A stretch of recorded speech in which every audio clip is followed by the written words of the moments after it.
विवाहर प्रथम आनिभर्सरी स्त्री को प्रमिश करथिले पुरी जाई महाप्रभु को दर्शन करबा पई। एथिपई ऑफिस रु हाफ डे करी जगा दर्शन पई बाइक रे बाहरी जाइछंती भुवनेश्वर ओल्ड टाउन रो सुदीप और तांको स्त्री सोनाली। पुरी रे पहुंचीबा परे प्रथमे जगा दर्शन करी परे बेलाभूमि रे समय अतिबाहित करथिले। परे संध्या रे पुणी महाप्रभु को दर्शन करबा पई मंदिर भितर को जाइथिले। सेतेबेले समय पाखापाखि 8टा हेबो। नवकलेवरर प्रथम नीलाद्री विजे सरिबार 2 दिन बीती जाइए। एथिपाई मंदिर संध्या समय टिके बेसी गहली थिला। बहुत कष्ट चतुर्धा मूर्ति को दर्शन करी मंदिर बाहर को आसबे बेलू राति 10टा बाजी सारी थाए। बाहर किछि खाईदे घर को फेरबे बोली मनस्थ कले उभय दंपति। पुरीर एक होटेल रे खाई सेठारु बाहरिबा बेलू सामान्य वर्षा आरंभ होइथाए। खाईसारी बाहरिबा बेलू दोकानी कहिथिले, आज्ञा आउ टिके समय रहि जांतु, वर्षा छाड़िले घर को जिबे। सुदीप भी सैया कले। टिके वर्षा सामान्य छाड़िबा बेलू उभय बाहरी गले। सेते बेलू 10:30 बाजी सारी थाए। बाटरे 2 थर बड़ भीषण वर्षार सामना कले, किंतु सुदीप गाड़ी अटकाइले नहीं। स्त्री को कहले, टिके भिजी जिबा सिना किंतु घर को फेरी जिबा, नहले बेसी राति हेले टिके डर लागिबो। एमितिरे वर्षा कारणरू रास्तारे गाड़ी मोटर भी जिबा आसिबा कम हेलानी, तेणु बेसी जोरे नहले भी 50 स्पीड रे गाड़ी चलाउथांती सुदीप। साखी गोपाल पार हेबा परे निछाटिया रास्तारे गाड़ीटी हठात बंद होईगला। सुदीप सेठारे ओह्लाई गाड़ी को चेक कले। देखिले तेल पाइप फाटी सेतुरु तेल लीक होईछि, आ टांकी रे तेल नाही। सेते बेलू घंटारे 11:15 हेलानी। रास्तारे बाइक वाला आउ केही नाहांती, जहा सब गोटे गोटे कार नहले बड़ गाड़ी। सुदीप चेष्टा कले हाथ देखाई किछि गाड़ी को अटकाइबा पई, किंतु केही भी अटकु नथांती। एमितिरे बाहर छिड़ा होई होई सोनाली भी भिजी गलेनी। शेषे सुदीप किछि चारा न पाई गाड़ी को गड़ाई गड़ाई 500 मीटर नेबा परे एक बंद होइतिबा पान दुकान आगे छिड़ा हेले। सोनाली को दुकान रो ओली तले छिड़ा करी निजे अपेक्षा कले कहार साहाଯ୍य टिके पई। राति 12टा बाजिबाकू बसिलानी, किंतु कहार भी साहाଯ୍य पाइलेनी। एपटे घर को फोन करी जणैबा परे घर लोक भी व्यस्त होई पड़िलेनी। फोन रे सब कथा सुनिबा परे सुदीप को मां मने मने प्रभु जगन्नाथ को स्मरण करी कहिले, हे प्रभु तुमरी दर्शन पई जाइथिले पिला दीटा, एबे सेमाने संकट रे पड़िछंती। तुमे एबे से 2 जन को उद्धार करी मो घर को फेराई आण। सुदीप मां को गोटिए चिंता थिला, बहु अलंकार किछि पिंधिकी जाइथिला। जदि राति रे चोर डकायत आक्रमण करिवे तेबे कोन हेबा अवस्था। एहा भाभी भाभी भयरे केवल गोटिए कथा कहउथांती, हे प्रभु जगन्नाथ मो पिला दीटा को भलरे भलरे घरे पहुंचाई दियो। एपटे सुदीप भी मने मने बेसी भयभीत होई गलेनी। रास्ता फांका, सांगरे स्त्री आ स्त्री नाइछंती सुना अलंकार। सबु भाभी भाभी टिके नर्भस होई पड़ुथांती। भाबिला 5 मिनिट अपेक्षा करिबी, केही न आसिले बाध्य होई घर लोकन को जणाइबी गोटे कार बुक करी आसीबे आ आमुको नै जिबे। एपटे वर्षा सह बिजुली घड़घड़ी छाड़िबार ना नेउ नथाए। तुहाकु तुहा वर्षा चली थाए। सेपटे सोनाली देह थंडारे थरिबाकू लागिलानी। हठात सुदीप लक्ष्य कले पुरी पटु जणे साइकेल रे आसुछंती। गोटिए हाथ में छता आ टर्च धरिछंती।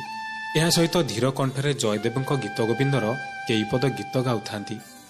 स्त्रीत कमल कुच मंडन हे। सुदीप से गीत को स्पष्ट शुणी पारुथिले।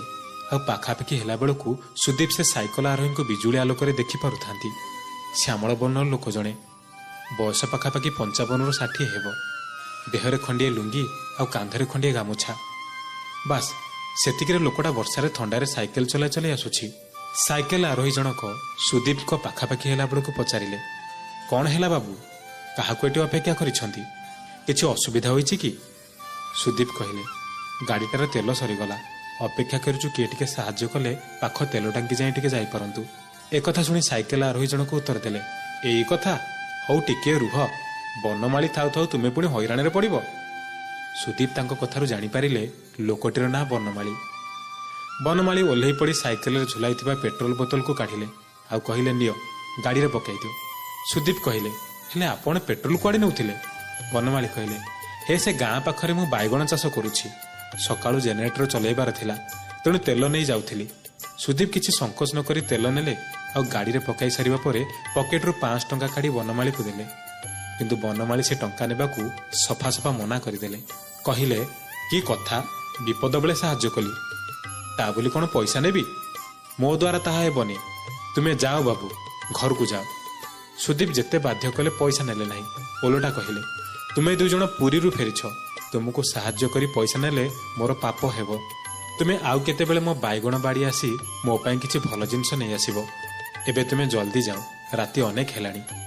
ସୁଦୀପ ବନମାଳୀଙ୍କୁ ଅନେକ ଅନେକ ଧନ୍ୟବାଦ ଦେଇ ଗାଡ଼ି ଷ୍ଟାର୍ଟ କଲେ ଆଉ ସୋନାଲିଙ୍କୁ ବସାଇଲେ। ଏତିକି ବେଳେ ବନମାଳୀ କହିଲେ, ବାବୁ ସେ ମା ଭିଜି ଯାଇଛି, ଏମିତିରେ ବର୍ଷା ଛାଡୁନି। ତୁମେ ଗୋଟେ କାମ କର, ମୋ ଛତାଟା ନେଇଯାଅ, ମୋ ଗାମୁଛାଟା ବି ନେଇଯାଅ। ସେ ମାର କାନରେ ଓ ମୁଣ୍ଡରେ ମିଶାଇ ବାନ୍ଧିଦେବ ଯେ ତାଙ୍କୁ ଆଉ ଥଣ୍ଡା ହେବନି।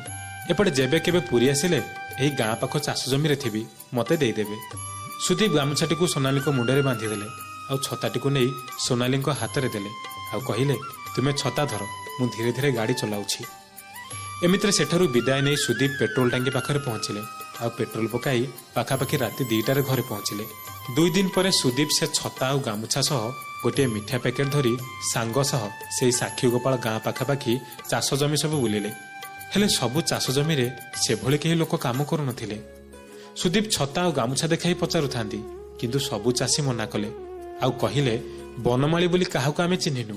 ଏଠି ଆମ ବାପା ଗୋସି ବାପା ଅମଳରୁ ଚାଷ କରୁଛୁ, କିନ୍ତୁ ଏ ଆଖପାଖରେ ସେମିତି ଲୋକ କେହି ନାହାନ୍ତି। ବୋଧହୁଏ ତୁମକୁ ସେ ହଟିଆ ଠାକୁର ସାହାଯ୍ୟ କରି ଦେଇଯାଇଛି। ତା ଜିନିଷକୁ ଦାୟିତ୍ୱରେ ରଖ ବାବୁ। ତା ସାହାଯ୍ୟ କାହାକୁ ମିଳୁଛି କହିଲେ? ଆପଣ ତ ଭାଗ୍ୟବାନ।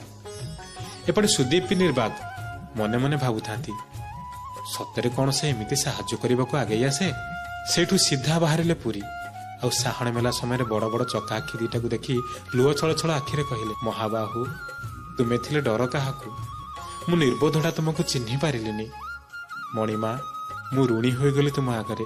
ଏଣିକି ପ୍ରତିବର୍ଷ ଆପଣଙ୍କ ପାଇଁ ପତିତ ପାବନ ବାନା ଖଣ୍ଡେ ଖଣ୍ଡେ ଦେବି। ପୁରୀରୁ ଫେରି ଘରେ ସବୁ କଥା କହିଲେ। ସମସ୍ତେ ସ୍ତମ୍ଭୀଭୂତ ମହାପ୍ରଭୁଙ୍କ ମହିମା ଶୁଣି। ସତରେ ମହାପ୍ରଭୁଙ୍କ କୃପା ପାଇ ସୁଦୀପ କୃତାର୍ଥ ହୋଇଗଲେ।